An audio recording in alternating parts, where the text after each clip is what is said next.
Mr. Kibbe, thank you for being with us and talking to Tabula. The theme of this Free Market Roadshow is Georgia turning point. What, in your opinion, is meant by this phrase, and what is the main choice that Georgia is facing today?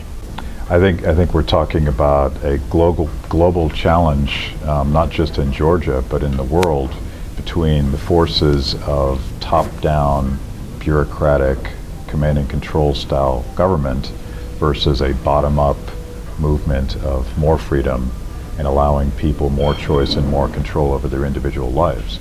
We're at this point where if we choose more government, you're going to see debt and the printing of money and too much burden on the private economy actually stop innovation, stop growth.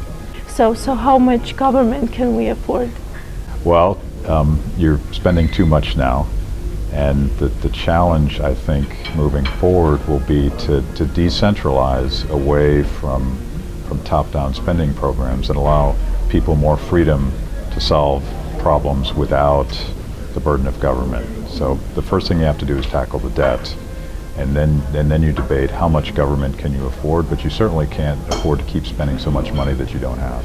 Actually, we adopted the Liberty Act that aims towards these goals. It curbs government spending and also deficit. And how do you think, what is your attitude towards this kind of regulation? I think these are very important reforms because the fact of the matter is that government will always grow beyond its financial means left unattended. And in the United States, we've struggled to accomplish the goals of the Liberty Act. We've tried to pass a balanced budget amendment to our Constitution. We've tried to pass what we call a taxpayer bill of rights that limits the federal government's ability to raise taxes, limits the federal government's ability to borrow, and puts more power in the hands of the people. How do you think why governments cannot spend the money that they have and not borrow or print? The incentives of all government officials is always to spend more than they have because there's an infinite demand from various special interest constituencies to spend money. And that's not a Georgian problem, that's a problem in every government in the world. You have to limit, you have to set priorities, so if you cap the total amount the government can spend, then you force a rationalization, priority setting, and frankly more effective and efficient government. So what is your assessment of wasteful government spending? Will we have more of it in future or will it be decreased? Well, I think the burden of debt and the burden that governments are facing is going to force some kind of prioritization. So does that squeeze out waste? It has to if you cap the total amount of spending, but left to their own devices, governments will waste money. It's just how it is, and it's not a Georgian thing, it's the way governments function. What do you think of a government as an active manager? I think it's best to set a simple set of rules that everybody follows, that treats everybody exactly the same as everybody else, and let freedom determine what those priorities should be. The problem with government is a lack of knowledge, a lack of understanding about what the individual needs of people are. You can't replace that dispersed knowledge with some federal dictate. It just doesn't work. So what do you think of regulatory burden in future? What will be the tendency? Will we have more of it or not?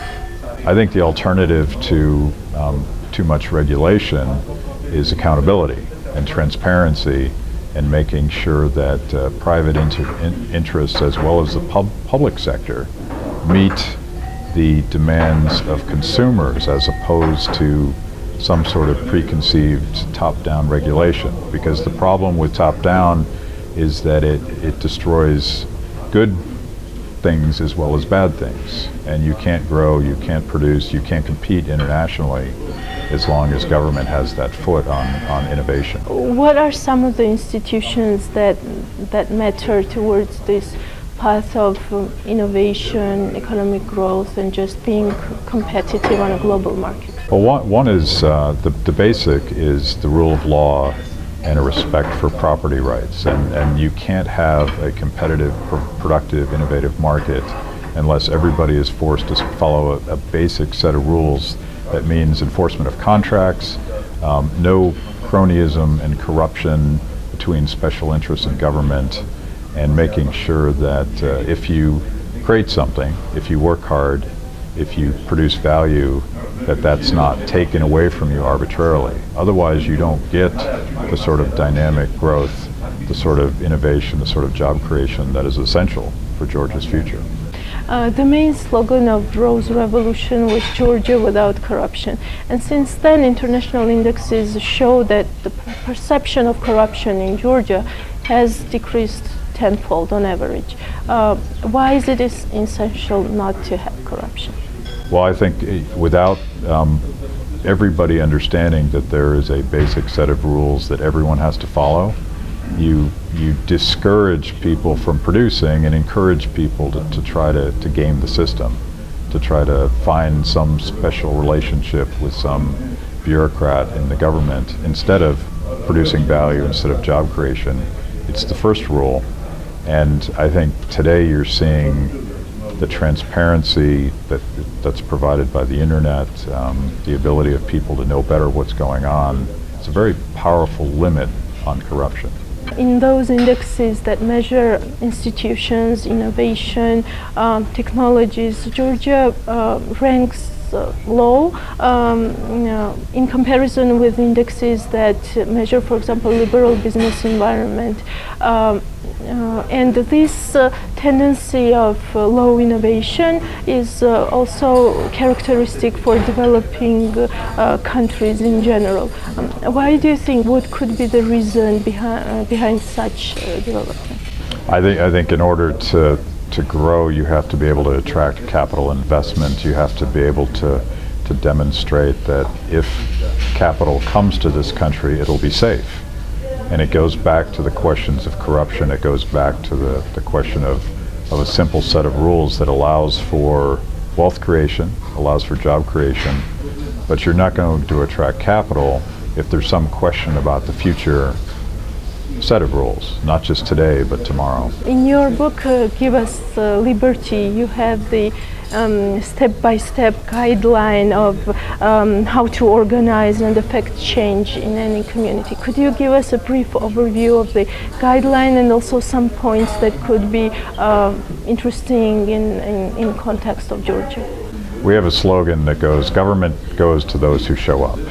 And the idea, particularly today with this ability of people to know what's going on, to get better information online, it's the citizen's responsibility to hold its government accountable.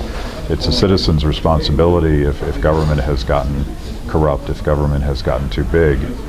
You have to find a way for the people to be that limit on power. And that's everything that grassroots organization is about.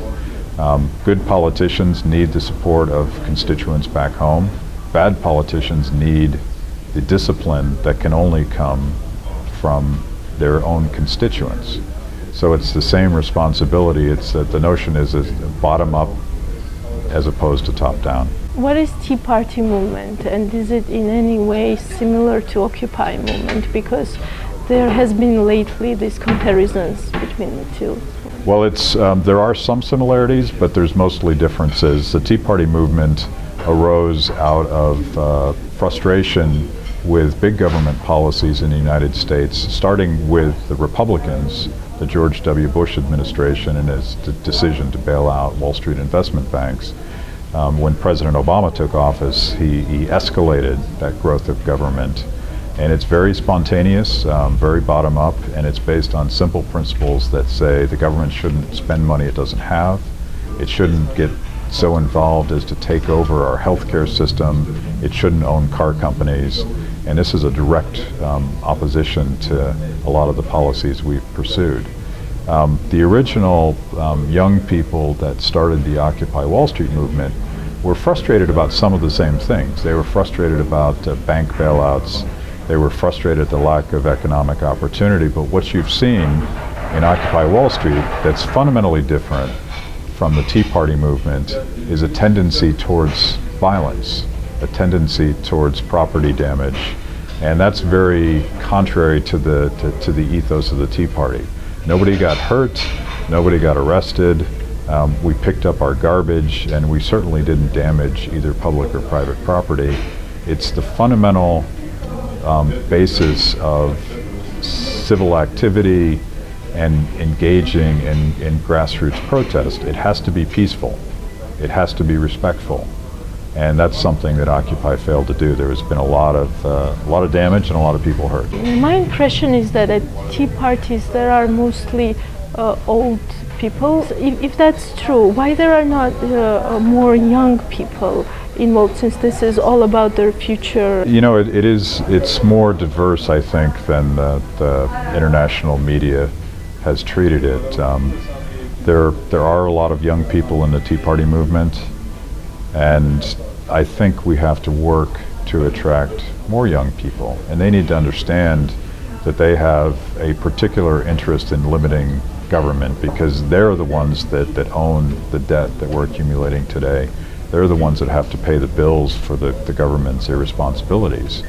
The key to any social movement, I mean, the evolution has been from a protest movement to a political movement. Our goal is to become a broad-based social movement based on ideas. In order to do that, we're going to have to attract more young people. We're going to have to make it fun to participate in the debate, and we're going to have to make it easier and easier for people to engage, because everybody has jobs, everybody has responsibilities, and if you're expecting them to leave all that behind to control their government, it's difficult. How do you plan to do this? What are some of the steps that you would take? I think the key, and what's so different about today from even 5 years ago, is social networking. Simple, easy to use ways to connect with other people online, like Facebook, like Twitter, a way that all of these people that didn't know each other before can sort of self-organize and find out who agrees on what and start projects based on that. That's the basis of the Tea Party movement, was very much social media and an ability to connect in a very low-cost way. That trumps the special advantages that the insiders inside the government's structure had over just regular people in the way that we do things. Where do you see Tea Party movement in 10 years from now? Right now, the latest polling shows that about 41% of Americans are pro-Tea Party. And it's not about the Tea Party brand, it's about a set of values, it's about a set of ideas that say that the government should be limited in its scope, that there should be a maximum amount of freedom, and the government should stick within its proper roles and functions. I think the goal over the long term is to get out of just politics and focus broadly on those ideas, the ideas that bring the movement together. It has to be a social movement, otherwise it'll ultimately fail. Thank you so much. Thank you.